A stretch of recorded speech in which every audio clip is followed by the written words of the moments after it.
everybody. I'd like to call our special meeting to order. Any public comments on any items not on the agenda? Nope. All right, moving right into it. Staff report? Yes, thank you, Mayor, Commissioners. So as of today, with this final process of a state of the emergency, we would like to move forward with activating our EOC. The plans would be that we would activate the EOC at 2 p.m. tomorrow. Other than for our police and fire, which operate on a shift basis, they would operate and activate at a different time. City Hall will be closed on Wednesday and Thursday. We were closed for Friday for the holiday anyway, so we would just propose, or we plan on being closed Wednesday and Thursday for the duration of the storm. Just trying to give you some general information. After the storm, our plans are Saturday to send teams out to go through and clean up.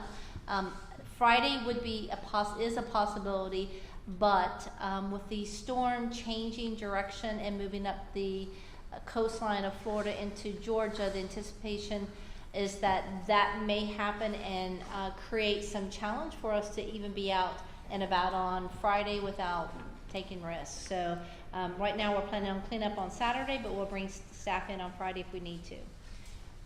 Let's see. We've trying to think of all the things that we've done. All code enforcement citations for debris of any type of material will be suspended until after the storm. Date uncertain at this point in time. We've closed all of our facilities beginning tomorrow, including the golf course. We're planning to reopen it on Saturday. If we're able to on Friday, of course we will, but that's just based on the conditions. Brevard County emergency really dictates a lot of the information that we provide you, and they give us the guidelines. They've also provided the guidelines in the sense of they are recommending evacuation for parts of Brevard County, which would include residents who live on the barrier islands, including areas from Kennedy Space Center south, and it includes Merritt Island. Residents in mobile homes or manufactured housing, residents in low-lying, flood-prone areas, and any residents with special medical needs, such as electrical dependence. So those are some of the conditions presented to us by the EOC of Brevard County. Just weigh those in for our residents. We have on our webpage and on our CBNN and our Facebook page, we've already started sharing the Brevard County information, making that information available. We've already contacted Crowder Golf and Tetra Tech to look at debris cleanup. Again, we'll have to await to see what that process is this time. So we don't know, but they have sent us letters and understand that 72 hours afterwards they could end up picking up and cleaning up at that point in time. I believe that's probably a majority of the information. Citizens have been asked by Waste Management to please put anything out in their trash if they are pick up for tomorrow. They will begin services at 5 a.m., but they will conclude services at 9:30. So you would have to be on their regular scheduled Wednesday service, and you'll still have service if you're in that area. But they will stop at 9:30. Landfill, thank you, lost my train of thought. The landfill closes at 10 a.m., so that's so they can get there. So they will begin services at 9:30, and they will pick up as much as they can clean up. Waste Management also, in my conversation with them earlier today, they began pickup along A1A, rolling into South Orlando, probably around 10 this morning, of anything that was on A1A in South Orlando. Again, debris, that type of thing, because we had a lot of debris heading out there from last weekend with the anticipation that next week is the clam trucks and they would pick it up. So we've at least asked them to take care of the major roads, and they've done so, and they'll pick up again tomorrow if they see any of those items before the 9:30 time period. So they've been working with us in reference to that. So I believe that's most of the information in reference to the storm. State of emergency that we've asked, of course the governor has already declared a state of emergency. I believe Palm Bay earlier declared theirs not sure that any other cities yet. Several cities were meeting today at 4 and at 5 to declare their state of emergencies, including, I believe, Cape Canaveral was at 5.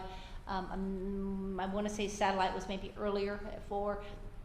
And some of the inland cities are also going through the process. Melbourne was undecided whether they would be conducting their meeting today or tomorrow. So that was as of 1:30, so I'm sure things have changed. But most of the cities are going through the process.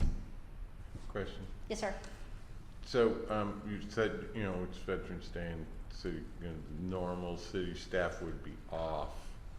But as far as public works for, making sure that that there's no debris on the streets where you can still traverse the streets and the stormwaters and the lift stations and the sewer plant and all that's still going, right? So from a public works standpoint, they will be in the morning to finish and to make sure that any debris that's out there or stabilizing facilities. As far as utilities, which is our water reclamation and the lift stations and the plants, we'll have a crew on as part of their EOC.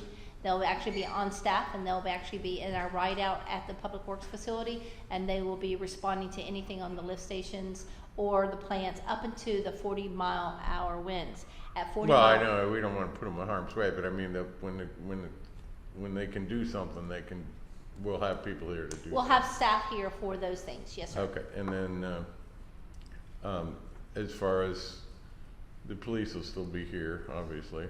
Police and fire will be here, and they can respond until the 40-mile-an-hour. So if we have power lines down across substantial roads where there's no way in, no way out unless the power line gets moved, there'll be somebody to report that to FP&L and FP&L to respond accordingly. Well, yes, sir. So. I mean, if we're notified, we will definitely respond to FP&L and ask them to look at it. If we know of it and then winds have not picked up, we can dispatch a police officer and car there to make sure that it's safe to move around that area. Yes, sir.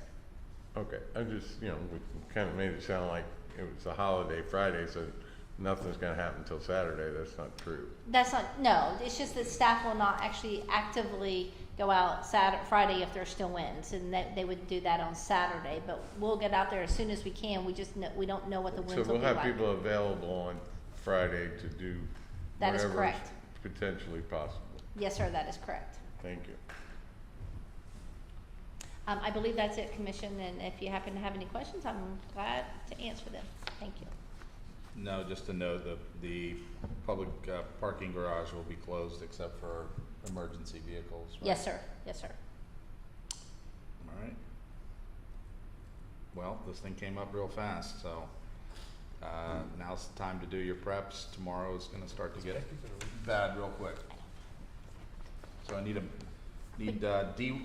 item D1, approve the state of emergency proclamation for subtropical storm potential Hurricane Nicole, a proclamation of the city of Cocoa Beach, Florida, declaring a state of local emergency due to the approach of Storm Nicole, providing the city with powers, including but not limited to those pursuant to Florida statutes, Chapter 252, and City Code, Chapter 8.5, providing for penalties for violations, providing for conflict, severability, and effective date and the termination date. Move to approve as read. We have a motion and a second. Any discussion? Mayor, that is for 7 days, just as a notice. That's our standard by statute. There is a typo. It says Hurricane Ian, just a heads up. Okay. Okay, we have a motion and a second. Any discussion? None? Public comment? All in favor? Aye. Aye. Motion carries. Meeting adjourned. Be safe.